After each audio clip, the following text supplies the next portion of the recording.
Günün birinci yarısı Gəncə şəhər İcra Hakimiyyətinin başçısı Evaz Babayev qonaqları qəbul edərək şəhər haqqında ümumi məlumat verdi. Hazırda bir neçə sənaye obyektlərinin sərmayə qoyuluşunun olmaması ucbatından işləmədiyini dedi. Şəhərin iqtisadi potensialından danışan icra başçısı Gəncədə işıq, qaz, su və digər problemlərin həll olunduğunu, bununla da xarici sahibkarların fəaliyyəti üçün lazımi şəraitin yarandığını bildirdi. Cavab nitqində xanım Paolo buraya öz ölkəsinin iş adamlarını dəvət etməklə Azərbaycanın qərb bölgəsinin inkişafına köməklik göstərmək istədiyini vurğuladı. Sonra onlar Gəncə biznes qrupda oldular. Regionda kənd təsərrüfatının mövcud vəziyyəti ilə bağlı ətraflı məlumat əldə etdilər. Nümayəndə heyəti bir neçə fermer təsərrüfatına səfər etməmişdən öncə Göygöl qoruğunda oldu. Buradakı şəraitin turizmin inkişaf etdirilməsi üçün nə dərəcədə əlverişli olması ilə maraqlandılar. Mütəxəssislərin bir çoxu bu bölgədə turizmdən əldə ediləcək gəlirlərin kənd təsərrüfatına və əksinə yaxşı səmərə verə biləcəyini qeyd etdi.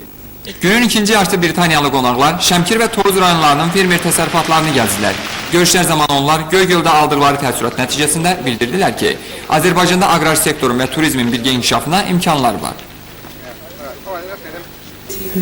Yes, so the main reason of our visit was we were bringing a very important İş ondadır ki, kənd təsərrüfatı ilə bağlı turizm nəinki Böyük Britaniyada, ümumiyyətlə Avropada yenilikdir. Yenə qeyd edirəm ki, bu Azərbaycan hökumətinin özündən asılıdır. Yalnız onu deyə bilərəm ki, dünya ölkələrində olan belə bir şey sizin ölkəyə də səmərə verə bilər. The British Embassy has at least helped to establish some contacts. Şəmkir rayonunun yeni əsir məhdud məsuliyyətli cəmiyyəti istehsal etdikləri kənd təsərrüfat məhsullarının konseptləşdirilməsi ilə də məşğul olur. Məhz prosesin belə qurulması qonaqları maraqlandırdı. O cümlədən Tovuz rayonunun Tovuz Baltika LTD şirkətində şərabçılıq sənayesinin heç də Avropa standartlarından geri qalmaması onların diqqətini cəlb etdi. Agritourism is a very new and a very exciting sector. Ümid edirəm ki, görüşlərimiz əhəmiyyətlidir. Gələn nümayəndə heyətinin üzvlərinin əksəriyyəti doğrudan da yaxşı mənada təəccübləniblər.